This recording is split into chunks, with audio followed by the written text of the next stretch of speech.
Ladies and gentlemen, thank you and welcome to another episode of Anime Power Talk, Sport Karate Illustrated with a PKA legend here over at the Dojine. This is Grandmaster Jerry Fastly Fontanez, and this time we're going back to the beginning. I'm a Puerto Rican raised in the Bronx, but I'm really from Manhattan, Spanish Harlem to be exact. Then we moved up to a better neighborhood called the South Bronx, the South Bronx. This gentleman happened to be from the same area, a few blocks south towards 110th Street. And regardless of where you start, it ain't where you're from, it's where you're at. And where we at right now is at a whole other level because we're still alive. In 2015, myself and this gentleman who is 11 years older than me is still alive. And I would assume that this is quite a bit. One of the big reasons is because martial arts gave us options to be able to do things, to be able to stay alive, because otherwise we would have been part of the statistics, dead or in jail.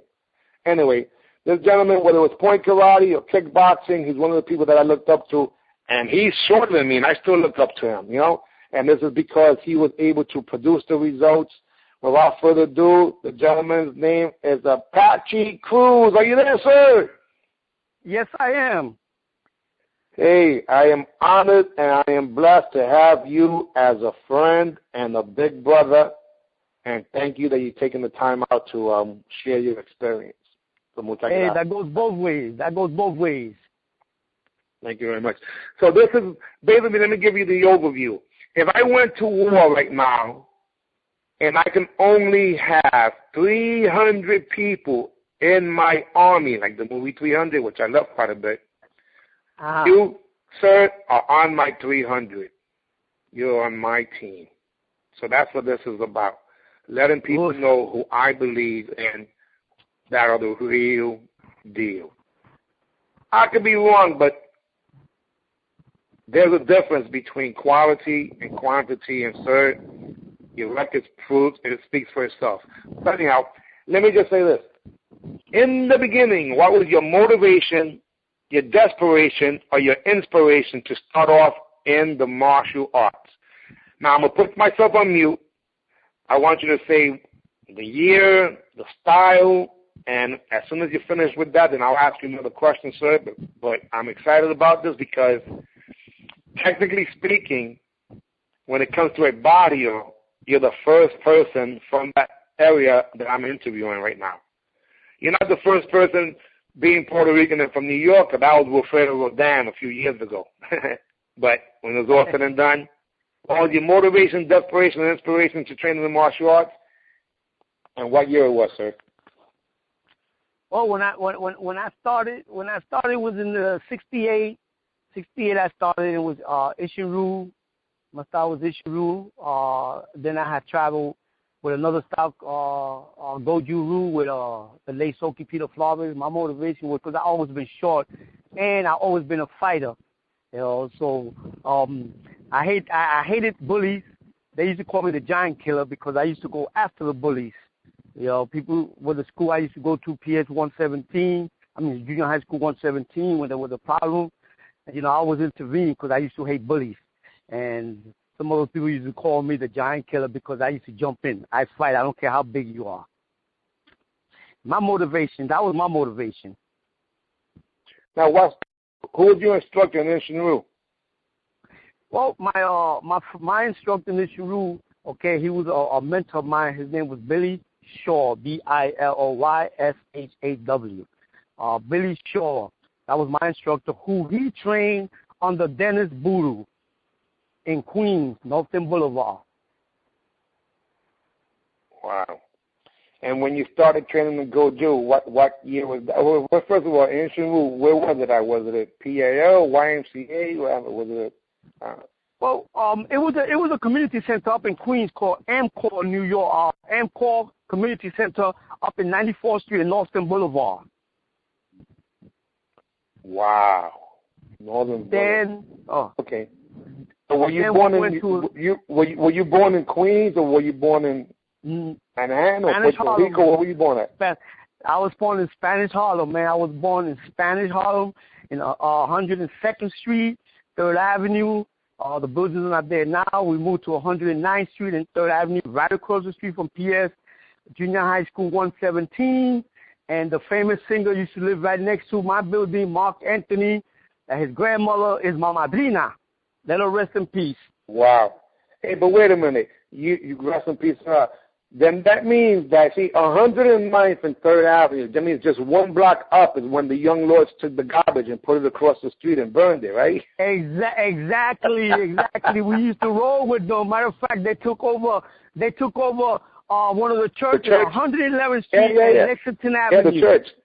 Right, the church, and they also took over Lincoln Hospital. Lincoln Hospital. Yeah, well, Felipe Luciano and I are pretty good friends, so I'm going to be interviewing him also, too, because, I know that you guys, that's the era. And mention my name, and he did a big article on me years ago when we had the 3rd Avenue Festival, and I was, at the time, the PKA #1 contender, and we was getting ready for a fight. He interviewed me. He said that Apache Cruz hit harder than the grandmother beating the dirt out of the carpet. Well, how about I tell you that Felipe Luciano was the reason why I was on Good Day. The day that he actually left and didn't even get on the show, he made sure that I got interviewed. Oh, that's and that's great. right after winning the grand champion at the Junior Internationals. Felipe Luciano, I met him in an event that literally was highlighting a whole bunch of sports figures that was put on by Latino Sports over at Jimmy's Bronx Cafe. And when he met me, I looked at him, I said, man, you look familiar. And then I said my name, and he said, Fontenay, yo, you the one, you called me money. I said, what do you mean I cost you money? Yeah, man, that school that you opened up over there, that they used to be Allen Bank School, well, my agent said that was a karate school, and I said, no, that school closed down. And then sure enough, I turned around and looked, and there your name was in freaking Broadway, and I lost some money on that bet. So then we started having conversations. I jumped on his case. I said, man, you know what? I'm pissed off at you guys. Why? I read the article with Pablo Guzman over when he was on the cover of the Village Voice. Man, he said, man, poor man, that freaking guy. And he started talking about him, but I said, I didn't know that you guys had revolutionized so many things for the betterment of the people in Spanish Harlem and all the ghettos in New York City. I didn't know that. So when I read about that he the did. 3rd Avenue, and Felipe Luciano, that he did. Juan Gonzalez also, who was part of the Young Lords, did my story in the Daily News. Uh-huh. And then obviously we also have Pablo Guzman and J.J. Gonzalez and all these people, including Gerardo Rivera, which were all down with the Young Lords guys. So those of you who are listening, these guys as teenagers in early 20s knew the Constitution better than lawyers did. And some of them, and one of them actually became the lawyers, the guy who was Jerry Rivers, today known as Gerardo Rivera, a Jewish Puerto Rican dude. I met him through Felipe. And it was the 3rd Avenue Latin Festival. And then all that started switching on to 111th Street. The old timers gave a lot of stuff, got involved. Like you said, he put us in a map a lot. Okay. Well, it was him and Mayor Koch on television all the time. They had that TV show with Mayor Koch and Felipe Luciano dropping bombs. And those of you listening, guys, this is also one of the original last poets. Okay? Felipe Luciano is one of the original last poets. That's right. Yep, so you lived right up the block from the Eagle movie theater, right? Not too far. It was a little further south. That was the hangout, 3rd Avenue, 102nd Street and 103rd Street and 3rd Avenue. The Eagles. That was our hangout. That was our little gang spot. And then we had the other one, the opposite, our rival, the Cosmo in 116th Street. 116 next to the Cuchifrito. Ahí yo vi Correa Coto y mi máscara y santo. Right across the street. The Cosmo. Yeah, and one block over, La Maqueta, one block over. Smelling like bacalao. La Maqueta, los bacalditos across the street with the original San Juan restaurant. Yeah, well, again, guys, what we're talking about right now, we might have splintered off to what would be our area, our village, our barrio, as known around the world as Spanish Harlem, baby. Exactly. That's the original Spanish Harlem. The real deal. And again, being Puerto Rican descent, being first generation, what they consider us New Yorkers, we spoke both English and Spanish and invented our Spanglish. and we came up in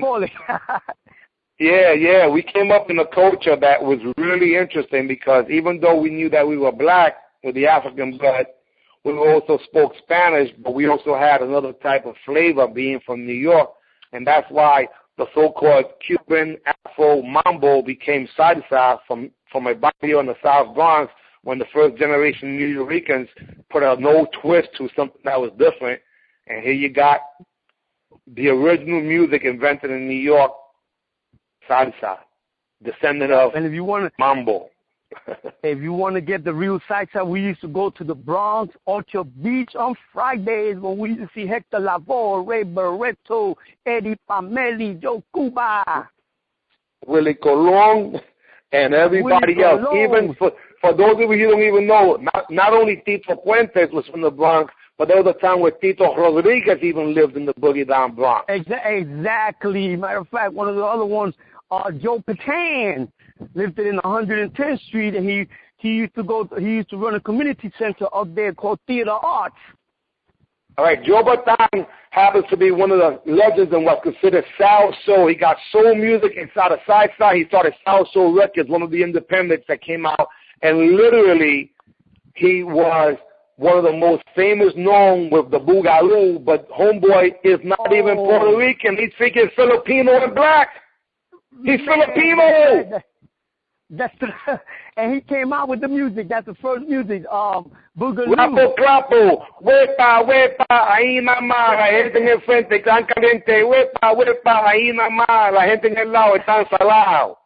And his wife that he's still with, his wife that he's still with, has freaking more videotapes of me sparring than I do. I gotta find those things, bro. His daughter, Taina, literally won one of those TV shows where she was a singer.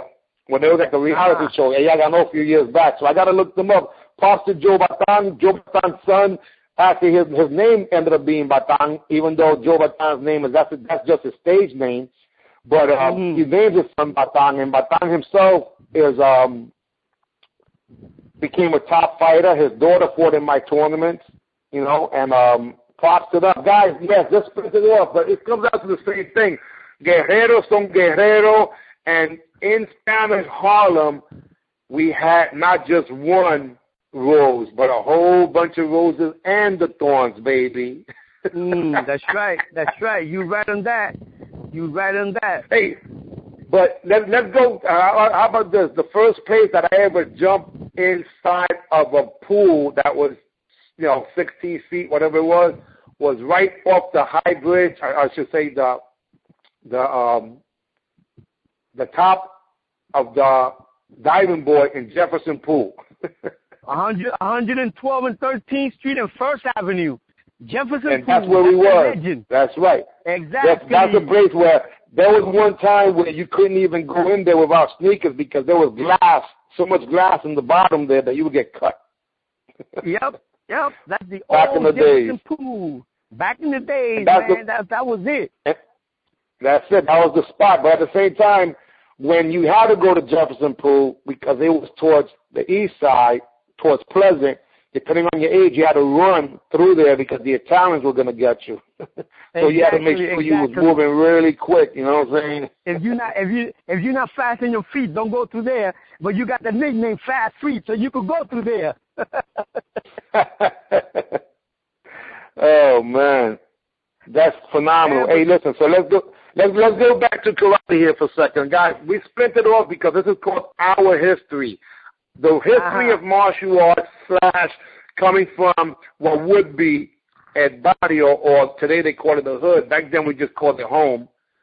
And it doesn't matter where the barrios are. The ghetto is the ghetto, it's home. And it was all about respect. And if nothing had to do with you, you just kept it moving. Mind your freaking business. Respect people.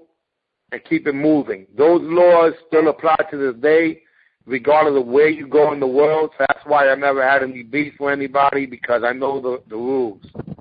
But also there's a rule that says... That's what you call block rules. Block rules. You respect. Yeah, well, respect is the number one thing in any form of martial arts. That's the values of the family by respecting your elders. Oye, respeta, o te voy a meter una bofeta. And that's the whole thing. Respect, that's old school, respect. Old school. Yeah, I don't want to call it old school. I want to call it true school, because the truth is timeless. This very day we can still use that, right? Because when it comes down to it, back then it was the truth. Today is the truth. And in the future is the truth. It's all about respect. We did a lot of good things and bad things based on making sure that people respected us. They may not like us, but they're going to respect us. And that being the case, sir, speaking of respect, you started training in martial arts in Inshinru, and then you went into Goju. Who did you train with during that time, and and around what year was that? Oh, man, we're going back, okay. I don't know the exact years. In the 70s, I met Soki, the late Soki Peter Flores, let him rest in peace. I trained with him while I was still under the Inshinru system. I try to get involved with styles that's going to benefit me, because I'm short. I'm 5'3". So I never was a good four splitter kicker, but I was a power kicker. So my thing was something that's going to benefit me, and Soki had helped me with that. And it was a little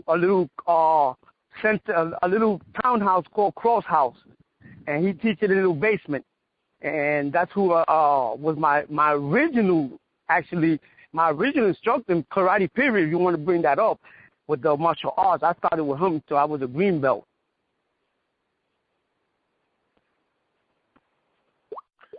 Awesome.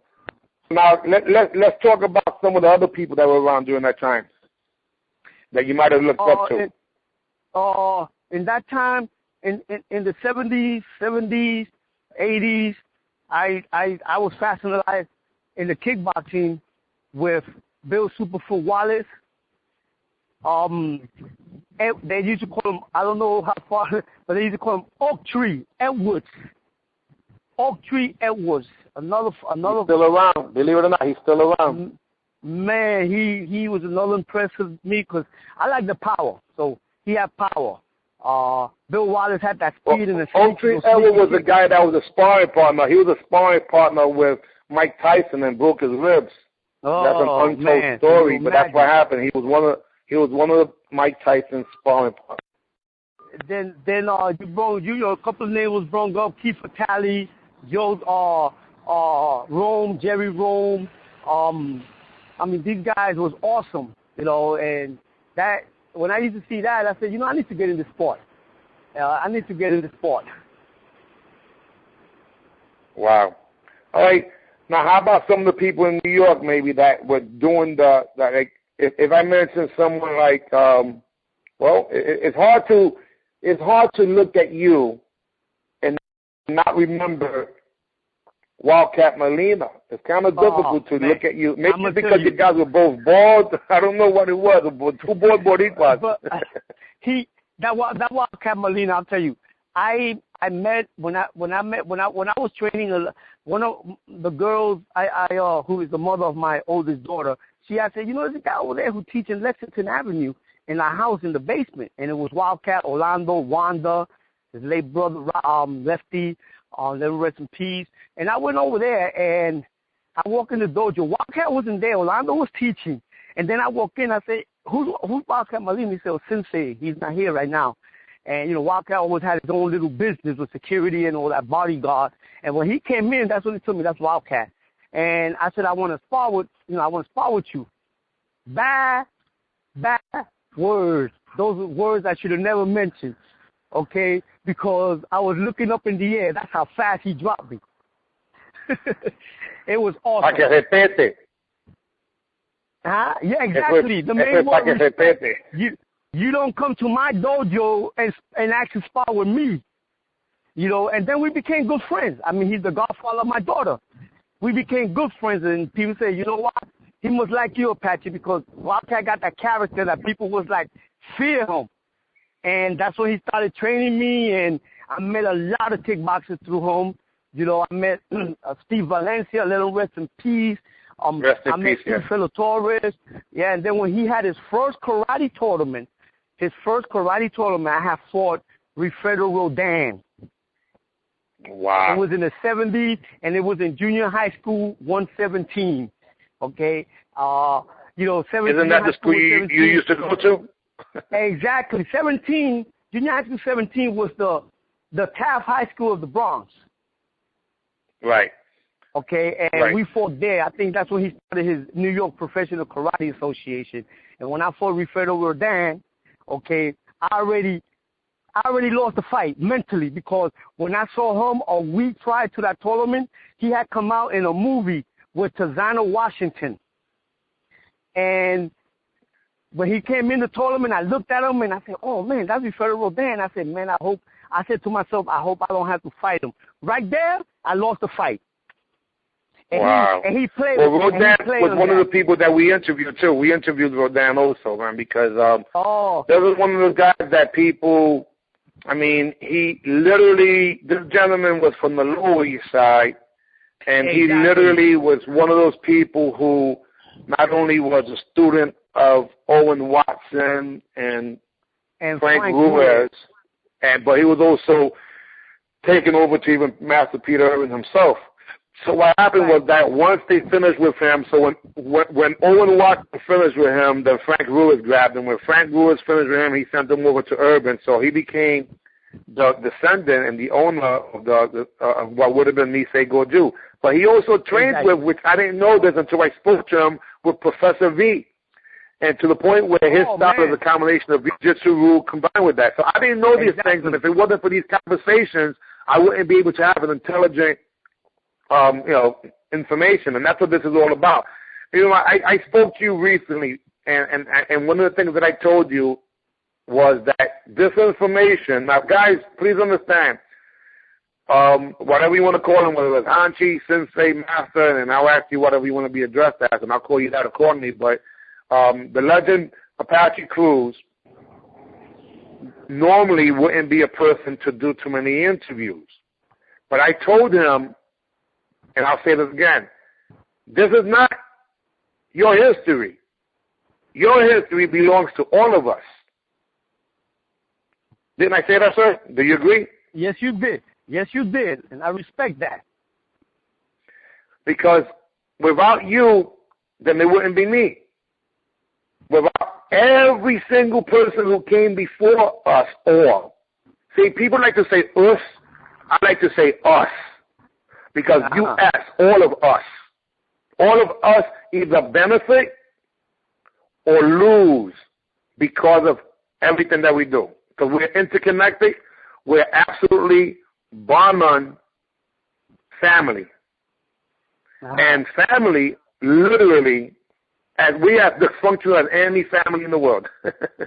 You know, some of us have long hair. Some of us cut our hair. You know, I didn't cut it as short as you, but you even, you know, you say, hey, you cut your hair like me. You know, and that's the point. We are human beings that want to have a good time. And throughout the years, as a young man, if you saw me grow up, I always wanted to have a good time. And people had a hard time with me having a good time. So I mind my business, and I just did my thing.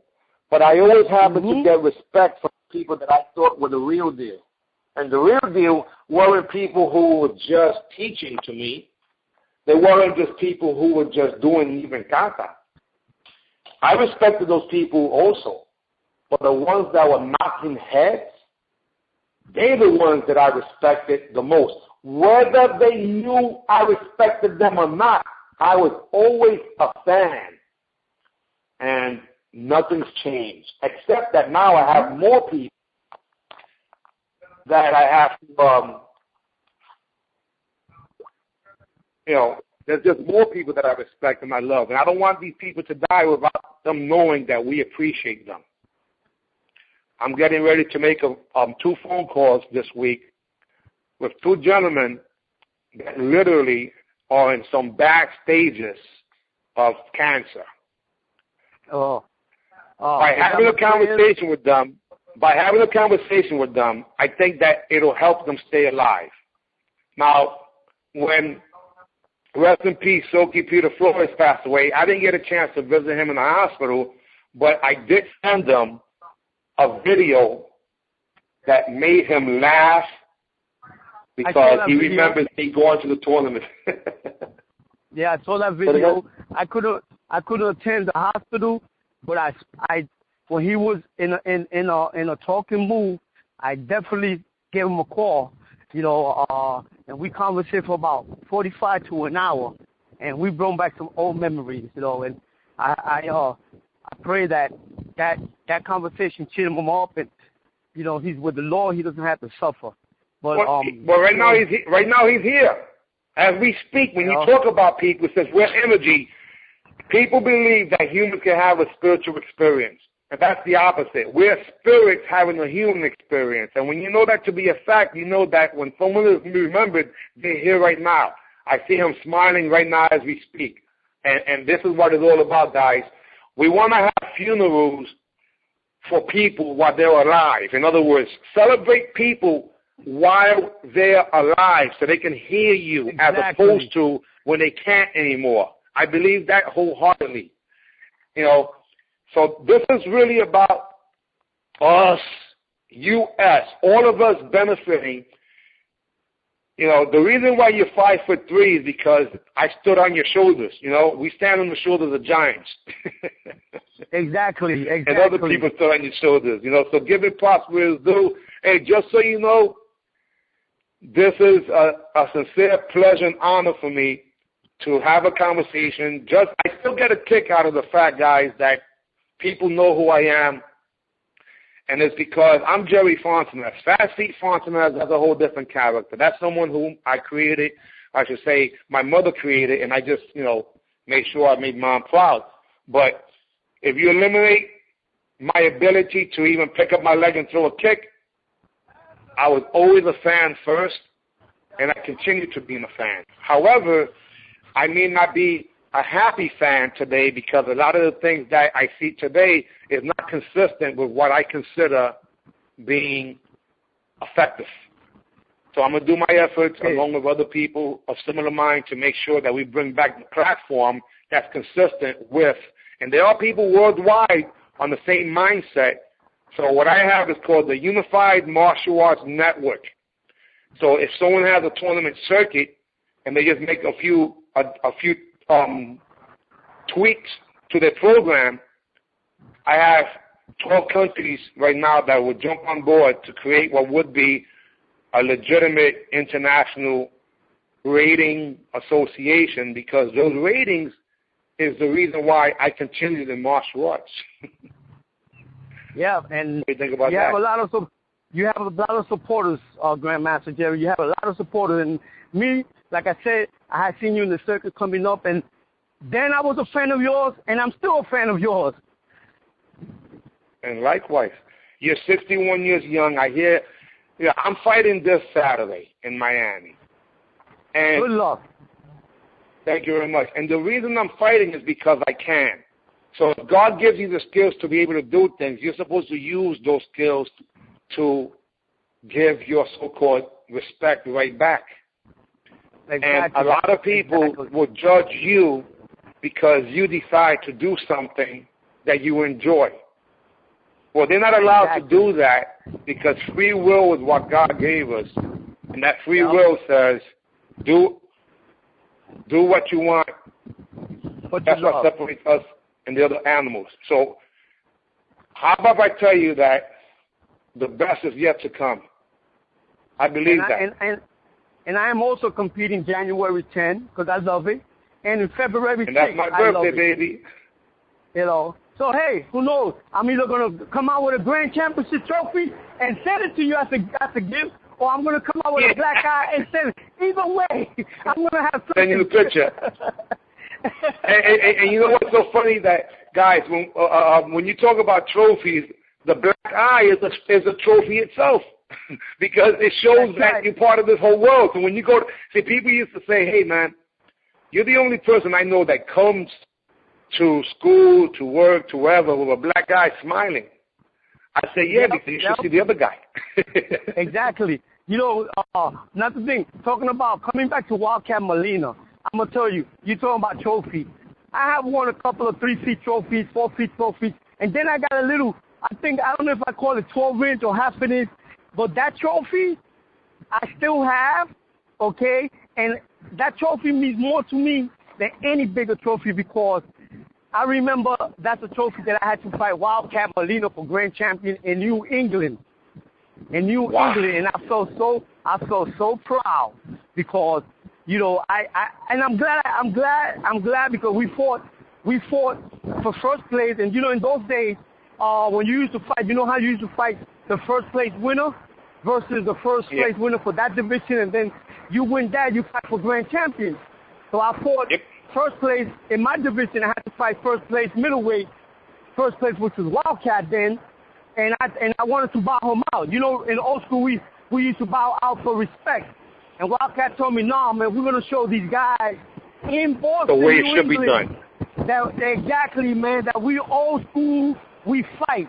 Man, he took me out so quick. He won, and I'm glad he did because the grand champion then was a guy named Sonny D.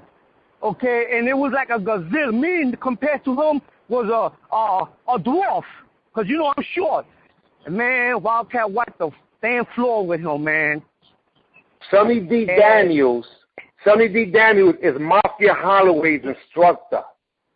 He's originally from Newark, New Jersey. Yeah, he's originally from Newark, New Jersey. That was his name.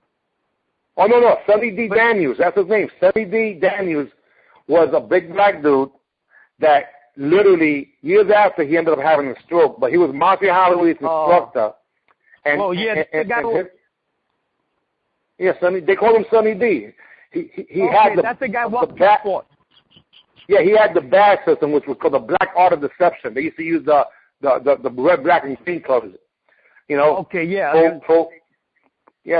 So Sonny D. Daniels was Mafia Holloway. Wildcat hit him with a reverse punch and a front kick, and the guy came back at him, but Wildcat, remember, he had messed up his hand that day. We won $500. So he gave me $100, but that trophy means more to me than anything because I fought Wildcat. What year was this approximately? Oh shit, man, that was in the 70s, man. Okay, now wait a minute. So you're saying, listen to what you just said.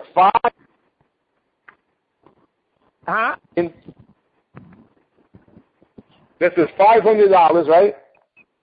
Right. In the 1970s. In the 70s. Remember what I told you? Okay, so $500 in the 70s is not $500 today. $100 in the 70s is nowhere near $100 today. That's what messed me up. Remember, you can go to point karate tournaments, as sad as it is or was, and win more money in a year than you could with kickboxing or as known full contact. Exactly. Let's talk about that. Let's talk about when did you go into what would be full contact. By the way, Wildcat Molina, just so you guys know, his freaking body was like a bodybuilder.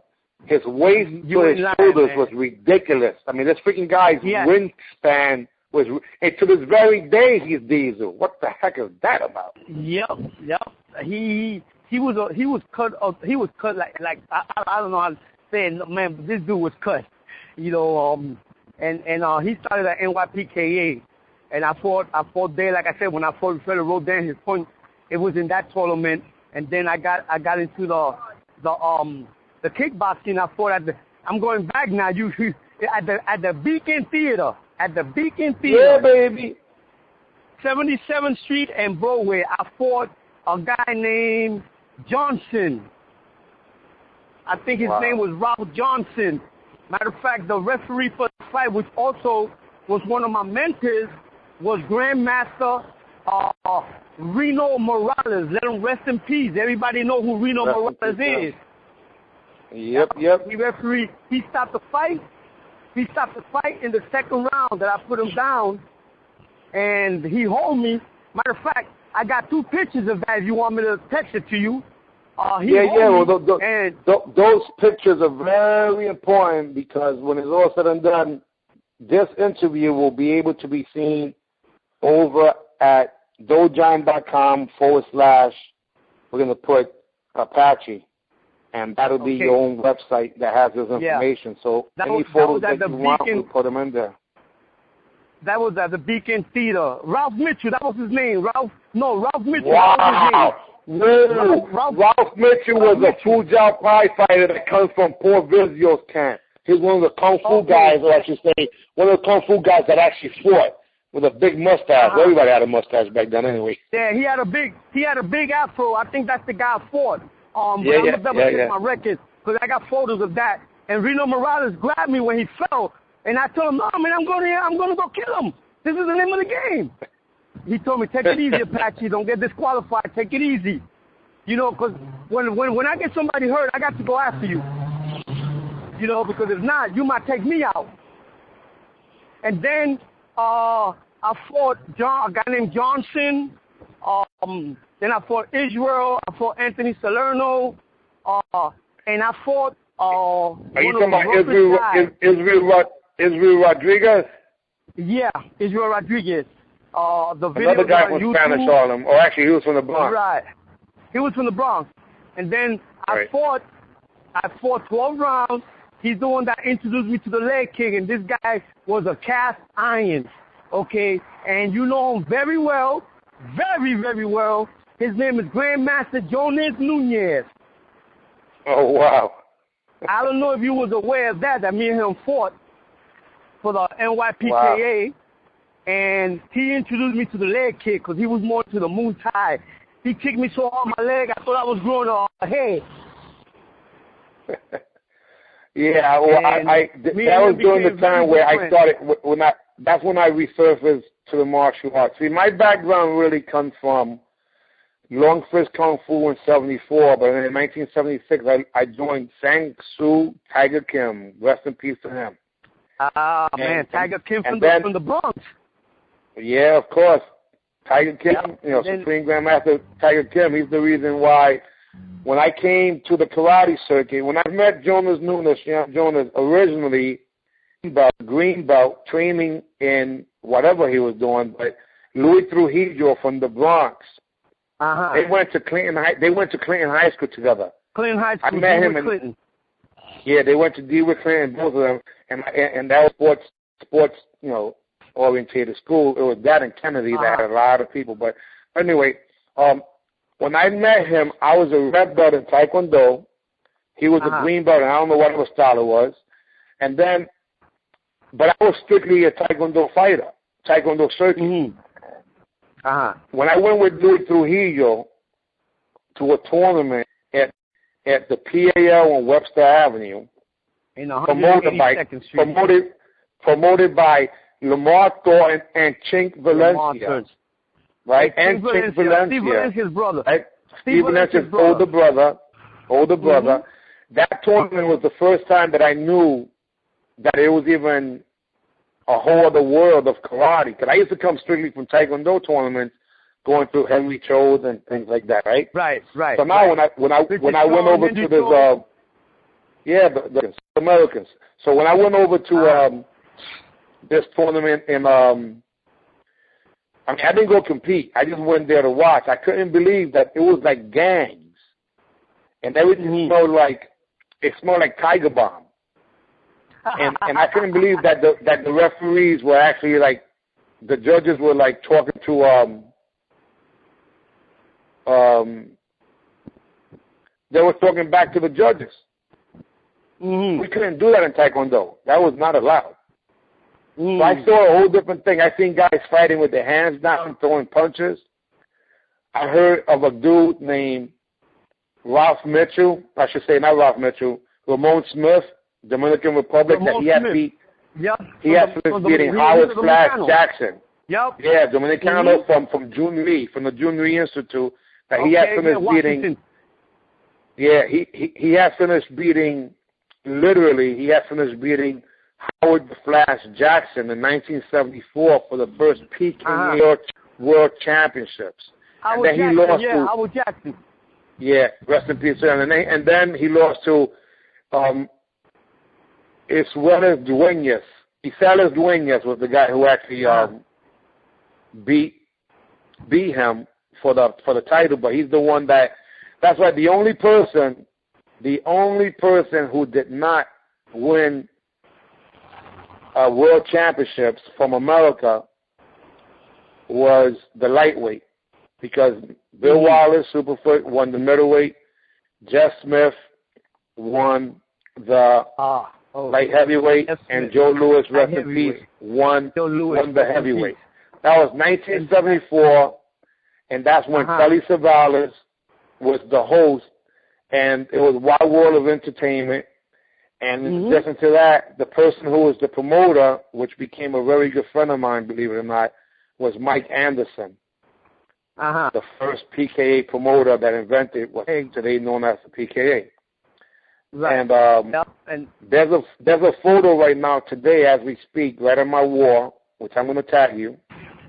And in this photo, you see the whole crew that just finished winning. So this is not just about point karate. This is also about the PKA history. And the PKA history, just so you know, is starting all over again, because there was fights in Canada the last, like 2 times in the last 2 or 3 months. And they were PKA fights. Joe Corley was the color commentator in one of them. And that photo that you have in your wall, I believe, they were dressed in red, white, and blue uniforms. Am I correct on that? That's correct. By the way, those of you who are listening, that uniform, which is called the Stars and Stripes uniform, I'm remaking that, but with my clothing line, so the fabric's different. But I'm gonna make that as the USA uniform for next year's World Championships. Next time you communicate with Joe Corley, you tell him Apache Cruz wants to be involved in that fighting. Just get me somebody that's 60 years old like me. I could do 5 rounds. and you know what's so funny is that literally he still respects those people from that era, meaning your guys, as being the true strikers of martial arts. No disrespect to anybody, but there was a different level of striking there. Exactly. Matter of fact, when I'm gonna try to communicate with Joe Corley, because I believe he still got old magazines. Do you remember the official karates? The official karate magazine? Yeah. Yeah. Official karate Illustrated. Karate Illustrated. I want to get some of those because I am in some of those covers, especially the one, let him rest in peace, with Joe Louis. He's in the front cover. When you open up 2 pages, I'm there in that with one page of paragraph, and I think that was 1977. Wow. A lot of history, guys. A lot of history. Joe Louis was one of the other ones that really also got me into it, because that guy was a rock, man. That guy was a rock. Yeah. I liked him. He didn't take nothing in the ring. One of the best fights I seen with him was with Bill Superfoot Wallace. You know, that fight I call the Fighters of Techniques. Okay, it was hands versus feet. It was hands versus feet. And I remember they brought that up in the thing when I fought Jonas Nunez. Jonas Nunez always had good feet, and it was Apache Cruz versus Jonas Nunez for the NYPKA, but we're going to call it hands versus feet. And that was it. Wow. It was a good fight. It was a great fight between me and Jonas Nunez, man, and we became good friends. I had the whole, like I said, then that crew was the New York Finest, I believe your name of the crew, right? Sarika Avenue, the dojo there. Yeah. Yeah, this is what happened. Jonas and Tommy Chan and Freddie Lopez and that crew, because Tommy Chan used to fight also the cat, right? They literally had the Shindu Karate Academy. So what I did was, I said, you know, Jonas gave me my first black belt, and when he gave me my first black belt, this is what I mean. Even though in 77 I was a higher, I should say in 77 I was a higher rank than him, technically. Right. But when I came back to karate, it was 1980, and Tommy Chen was promoting a tournament in Printing High School or Park West, one of those. So I always get confused because they're across the street from each other. Printing High School. And then what happened was Printing High School in 49th Street. Right. It's either that or Park West, because one was on 49th, the other one was on 50th. They were both on the west side, and I get confused sometimes. Right. But anyway, So what happened was when I'm there, that name Jonas was just so different. So I remembered Jonas, and Jonas, you know, he looked different. He looked like almost Asian, but Spanish. So I said, man, this is the same guy that I met years before. Jonas had just got his black belt days before, and I started working out with him. Now, when I came back to karate, I was afraid to wear my brown belt because I was out of the loop for so long. And what I saw that was different was that in karate, they allow sweeps and punches. Right. In Taekwondo, pretty much we were just kicking. So I said, you know what? I didn't have the confidence, but in that first tournament, December of 1988, which was a Christmas tournament, Tommy Chen promoted, I beat a guy named Timak, who ended up being the last Dragon years after. Timak, the last Dragon, yep. Yeah, and then, so him and I became really good friends. By 1981, I started working out in Jonas's basement in Decatur Avenue up in the Bronx. And then by the time 1982 came, I had enough confidence for me to, I told him, listen, I'm going to fight the black belt division today. And he took the belt from around his waist, Jonas did, and gave it to me. Right. Oh, that was so he gave me my first black belt. Now, it wasn't an exam, but it was a test, because what was happening with me was at age 16, which is when Jonas gave me the belt, I was already going to be a father. So I figured I'm going to need some money. And the only way for me to earn money is to be in the black belt division, men. So at age 16, I started fighting black belt men. And that first tournament I competed in, I took third place. I lost to Speedy Wilson. Ooh, that's a name to remember. Yeah, that's right. Incredible reverse punch. You know, he had that baby face in his lip. And I'm going to actually interview, I'll eventually find him, but I'm going to interview his partner, which was Michael Lookup Sledge. Michael Sledge. These are Mike, his nickname was Lookup, and it was so crazy because these guys were like superheroes to me when I seen their name in the magazine. Yeah, you bringing names up in the legacies, man. Well, these are people that are supposed to get their just due props and credit, man. They're the ones that I looked up to, and a lot of them were shorter than me. And again, I still looked up to these guys. Now, mind you, for whatever it's worth, I'm being honest, guys. When I came out and started competing, doing what I was doing, I invented a few things there out of the fear of getting my butt whooped, and I was predominantly a kicker. But it was not skills that I had. It was skills that I had to develop, otherwise they were going to kill me. Well, I put it this way, the skills you had, I always said that when you was coming up, and I always bring that up, you know, and I don't mean no respect to all the other martial artists, but you always had the skill. You just had to enhance it, and that's what you did. This is why I'm a fan of yours. and in today's night, when I see you doing seminars, I learn. You know, I'm like you say, it's not old school, it's teaching school.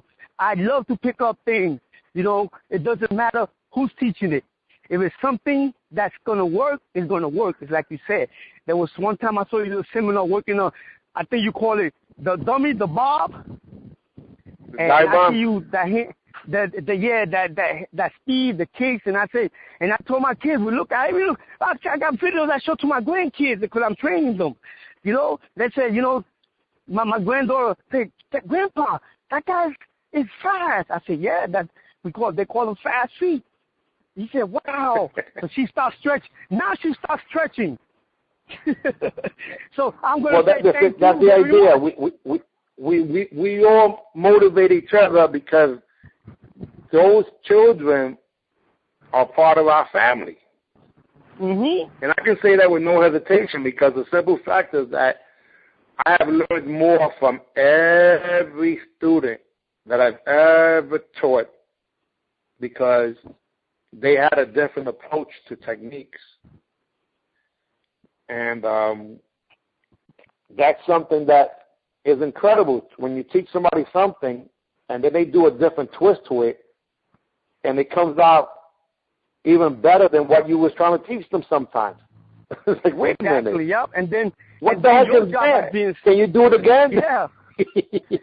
and your job as the instructor would watch what he's doing, right? And you got to enhance it and pass it on back to the student. Because you get a lot of these wild white belts who try things and they don't know what they're doing, but you're like, wow, let me see that again, like you just said. That's exactly right. The fact of the matter is that we learn from every single one of our students, and those students are the ones who keep us motivated. If you're able to, as a grandfather, share information with grandchildren, that's pretty fascinating because it makes it into a real legacy. You know, a real legacy. Yeah, my oldest granddaughter, when she was like 3-4 years old, she's going to be 13. My son showing pictures. He said, "Oh, look at that's Grandpa. That's Grandpa." You know, that made me feel good. Yeah, I think so. I mean, and you know, I'm going to put a videotape a little later on of my daughter when she was 4 years old doing some pad work. And from the first punch, it's kind of scary. Because Tyson would have been staggered. I know Mike Tyson would have got hit and he would have got staggered. Me, I would have been knocked out. Forget that. and you can see it before she throws her technique right in her eyes. You can see the real deal. Yeah, I remember my granddaughter. Her name is Naya. My son's Joey's daughter, and she had the headgear and the gloves on, and she threw a left hook, and my son said, "Look at that. That left hook and that look, just like her grandfather." And that he sent me that picture. I'm like, wow. I felt so proud, you know. Yeah, you know that's the funny part because when you know when you get into character, I remember seeing you fight, and yeah, you were predominantly a puncher, but when you threw those front kicks and roundhouse kicks, you was trying to kill them. Yeah, well, mostly to the body, which was center mass, but your face was so damn serious. And you know what? I learned head and the mustache. that I learned that from the old days, from the old fighters, because my thing, I learned something when I finally got to meet Marvin Hagler. His attitude in the ring was, when I get in that ring, is destruction. And I kept that attitude in my head. See, I like the historian. I got books of boxing videos from the 20s, 30s, 40s. I know what I can do from 55 on, but the techniques I learned from 55 down. You know, the old karate guys, John Reed when they was competing, Richard Chong, Tiger Kim. I mean, these guys. It was fascinating. You know, it was fascinating. Well, it's interesting because I recently interviewed Malaya Dacascos, the first freaking martial arts triple threat champion, John Natividad, and Mr. Charles Bonnet himself.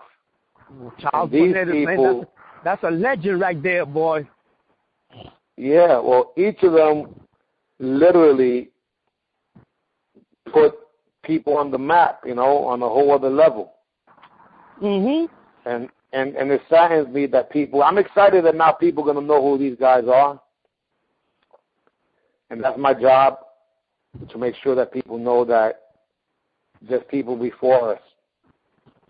But just to give credit where it's due, I also interviewed a gentleman who's the #1 fighter overall in the country last year.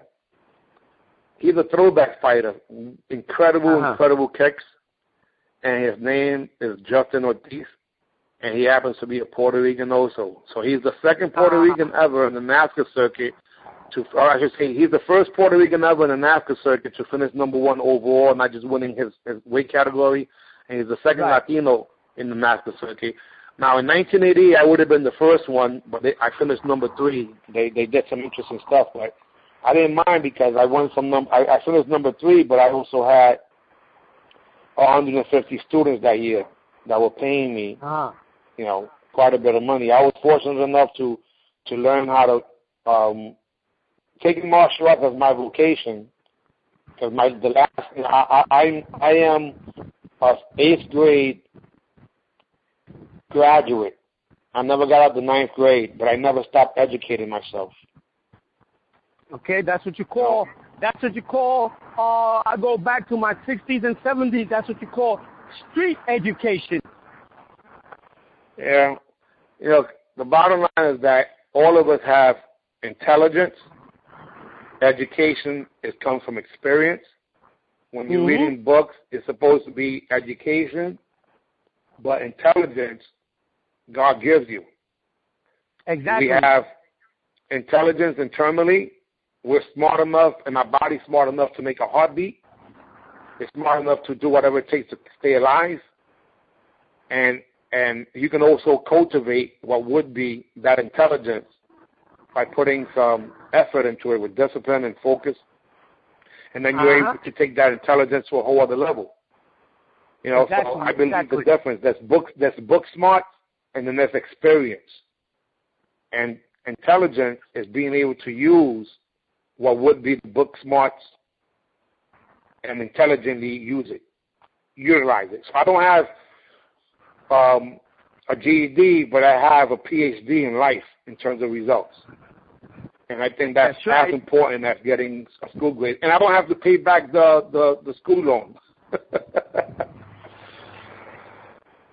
No disrespect for those who do, but my point is that, if you want to be something, guys, start doing it, especially in 2015. You want to be a doctor, you want to be a lawyer, you want to you want to write a book, well, then you write your book. I'm in the process of writing 2 books right now.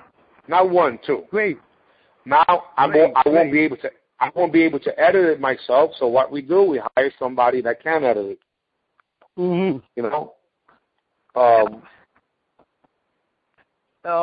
it's like you said, if you want to go for something, go for it. See, my motto, as I was coming up with 15 brothers, 2 sisters, we always focus, we always have that fighting instinct, and we always say a quitter never wins and a winner never quits. And now my time, I would say, you do your best, let God do the rest. Amen to that. Hey, you want to give some shout-outs to anybody that's out there that we may not have mentioned yet? Because I know that obviously your time is precious, and so we're on our schedule here, but I appreciate your time. I want to make sure that you give credit where it's due to the people who you appreciate. I know we're not going to get to everybody, but... I know. I want to shout, Wildcat Molina opened the doors for me, man. Took me up the ladders. Orlando Molina. I know he's not with us right now. Soki Peter Flores. Okay, another one there. I also want to shout to Firefox. Everybody knows her, man. We always communicate. She's a good mentoree, And then another one, rest in peace, Grandmaster Reno Morales, and the rest I didn't mention. But like they said, you can't mention everybody, but you're all been involved in my martial art training and my focus, especially my fans. And again, I want to give thanks to Grandmaster Jerry Fontanes, which I always be a fan of his as he was coming up, and I still am a fan of him, and I got the utmost respect for him. Well, that I appreciate. And again, the feeling is mutual. We all we all have someone that we look up to. Hey, I want to give a shout out to a few people that you may appreciate too. Now, guys, I'm gonna be a little biased right now, only because in my heart of hearts, I believe that when it comes to giving credit to a lot of the pioneers and legends, I don't hear a lot of people named, but the least amount of people I hear are my fellow Latinos, and it's just the truth. Yep. So whether it was Benny Yaquitas, Darnell Garcia, Luis Delgado, Wildcat, which you already mentioned, Federal Dan, which you already mentioned, but even guys that things like Felix Vasquez representing, and those of you who don't realize, his instructor of Felix Vasquez was also Latino. He's Panamanian. And Luis Fernandez, the first guy to win the grand champion, that was a Latino from the Bronx, over at the All-Americans. I'm going to interview him shortly. Student of Charles Bonet, who literally did movies as being like the Puerto Rican Bruce Lee back in the days, and people forget that, La Pantera, you know? Exactly, La Pantera. There you go. I also met a gentleman who happened to be the instructor of, and the older brother of Peter Flores, rest in peace to him, and that's Vincent Flores, who I got the opportunity to meet him at least over the phone because of you, sir, and I appreciate that. But he told me some other stuff that was pretty incredible, you know, being a student of Grandmaster Aaron Banks that he was. But Steve Valencia was a giant, a fighter. His student, exactly, and rest in peace to him, his student Dennis Alicia was freaking awesome. Jonas Nunez, Freddie Lopez, and even guys that were over at the other side, like Tony Lopez from the Junior system, who was a Dominican guy from New York, relocated to North Carolina, who I interviewed Jeff Gripper, and Tony Lopez gave Jeff Gripper his black belt. I didn't know that, bro. Oh, wow. Imagine that. Yeah, that's another name that people haven't heard in years. In addition to that, Chink Valencia, a guy named Louis Trujillo, and then there was a guy also who was a ghetto superstar. Didn't compete that much, but I got to give him props because to this very day he looks like Bruce Lee, and that was Luis Morales, who's down in Florida exactly. too.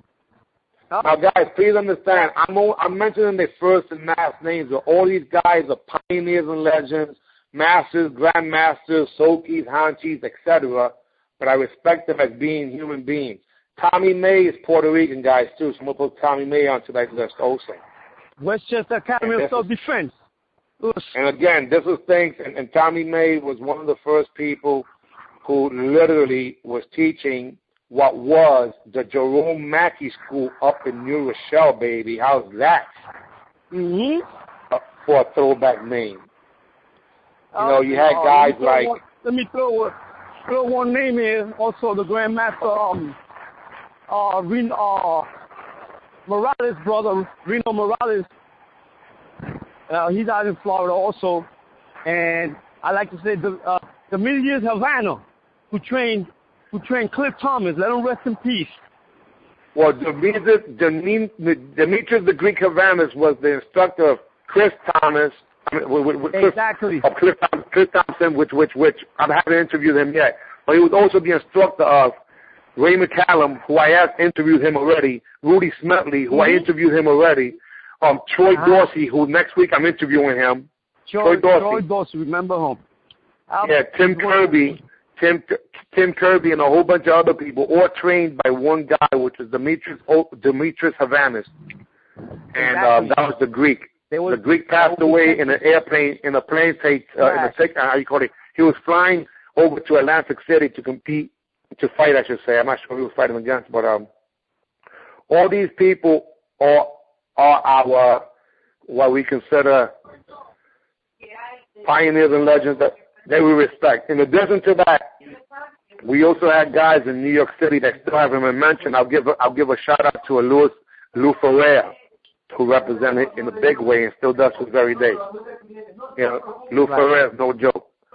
Plus, on top of that, I'm going to probably add maybe just two more people, because there were people that I didn't get a chance to really see fight, but I got to give them credit as the ones that were representing on the highest level possible for competition.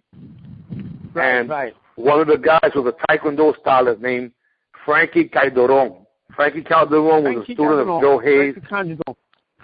Oh my God, the things that guy did. Joe Hayes, his classmate was Spider Martinez, one of the best Saiceros too that you know. You could dance his butt off, you know. Spider Martinez from that whole Richard Chun group, and the other guys that were over. Yeah. And they were up in St. Mary's Park over there in the pool teaching Taekwondo. Joe Hayes. On 49th Street. Yeah. So again, these are a lot of people's names, and my promise, guys, is whoever's alive today, and again, we're forgetting so many people, but I think that by mentioning these few, at least wherever they are, their ears are ringing because they're being thought about. Rightfully so. Yep. Rightfully so, because these people are the ones that we looked up to and had a chance to break bread with. Mind you, some of them were people that we had a fight with, and that's the reason we got better. Win, lose, or draw. I'm gonna even give the Delgado brothers, and I don't mean I'm talking about Pete Delgado and Hector, and which Bolo. is Bolo Delgado, right there in 109th, man. My people that I love them, man. Madison Avenue. Matter of got fact, it right there in the church. There was my farm partners when I used to get ready for fights, and wow. Those guys, yeah, they had good legs. You know, there was my farm partners, man. They used to keep me alert. Ketsugan Warriors. Ketsugan Warriors. Exactly. Students of Ken Riley, who fought Benny Akitas. Oh, there it is. Another guy. Speed Demon. When I used to compete for those guys, yeah, Speed Demon. You know that he trained under Peter Flores, Sophie Peter Flores. Wow. There you go. So we are all giving credit right now to the people who motivated us, who taught us. You know, Billy Blanks taught me how to keep my mouth closed in the middle of a fight, and how the way he did it was that he broke my jaw. So thank you for that. Hey, so I don't block my face anymore. Yeah, well, that's my biggest trophy. Your trophy is a little bigger than mine. Mine is my teeth being crooked, because that happened in Madison Square Garden, ESPN TV, against Billy Blanks, and I was actually wearing a Billy Blanks patch. And this is not to brag, but I was the only Latino in the nighttime finals fighting there against all those monsters during that era, 1986, and I was the only New Yorker that was also fighting there. And the reason I did that is because I had everybody else I was representing a whole bunch of people. All the New Yorkers were being represented by me, whether they realized it or not. That's what I was doing, because it was New York, it was our home, and I wanted to make sure that they knew that they came to New York City, and to me that really meant a lot. You know, rest in peace to great Grandmaster Alan Banks, because without him, and a lot of people would never, ever would know about martial arts, let alone about so many champions, because all we have to was self-defense. Exactly what his show, Wild World Self-Defense. Okay. I used to always go to those shows. Well, that's where my instructor, Grandmaster Tiger Kim, was performing with the tiger, how you call it, with the tiger robe, and I was just fascinated. You know, so again, guys, he's fascinated everybody. These are the things that, you know, it may sound a little crazy, but the truth of the matter is that if God gives you the skills to be able to actually perform in something that you love, do not waste those skills, guys. Life is so short. I was a 16-year-old young guy, and now I'm a soon-to-be 50-year-old young guy still. Exactly, Age is just a number. Age is just a number. As long as you really do what you know what to do or how to do, it'll keep you young. If you want to get old, get out of shape. Doesn't matter what age you are. Exactly. You want to get young, get in shape. Anything else you want to add, sir? We appreciate you. Give me your secret before we leave. Your secret at age 61 years young to be able to put your body through the necessary exercise to compete. Actually, 60, I'll be 61, and the thing with that is I can't jog because I had double hip replacement, and people don't believe me. I walk. I try to do at least 10, 12 miles a day. You know, do my walk. I do my little arm workout with the weights. Do my little squats. You know, try to stay away from any negative thing that's going to mess up my body. So you do whatever you can. Period. Exactly. Then when I go to the gym, I like to spar. You know, the guy that tells me, I can't believe you're 60. He said, well, the difference between me and you is you're young, you can come back the next day. I have to recuperate. But that competition is still in my heart. You know, I still like to do you're a warrior. You can't help that. Yeah, I like to do 2 or 3 rounds in that ring every chance I get. You know, and it's like my mom's raised 17 of us, and it's like your mom tell you to, you go over there, tú no peleas, y te caes encima, te voy a meter una pela. So you better go beat up the guy. Yeah, you better win by any means necessary. Yeah, and my mom's is only 4 feet 11, bro. My mom's. But she's a giant. She's a you ain't lying, man. Wow. All right, God bless you, sir. Only one other thing I want to ask you: is it possible someday in the future for me to, for us to revisit you and ask you some questions, maybe some champion training techniques? Because I want to make sure that people know. Yeah. Whenever you Would want, that be fine? whenever you want, man, you let me know. But you know, like I always said, you know, and I continue saying it. With you know, you keep shooting it back. I have the utmost respect for you, and I'm a fan of you. Thank you, sir. I appreciate that. Hey, guys, if we forgot someone's name, please don't take it personal. There's just so many people. I think that we probably mentioned an easy 100 people, and we were probably mentioning people that others haven't been talking about in recent years. As a matter of fact, I'm going to add Julio LaSalle, who was a top fighter also. You know, I mean, unsung heroes in martial arts that literally opened up the doors for so many of us. And, you know, thank you for these guys. All right, guys, look, in the famous words of some crazy Puerto Rican from the Bronx, sir, when I say AB, I want you to say see ya. AB, God bless, best wishes.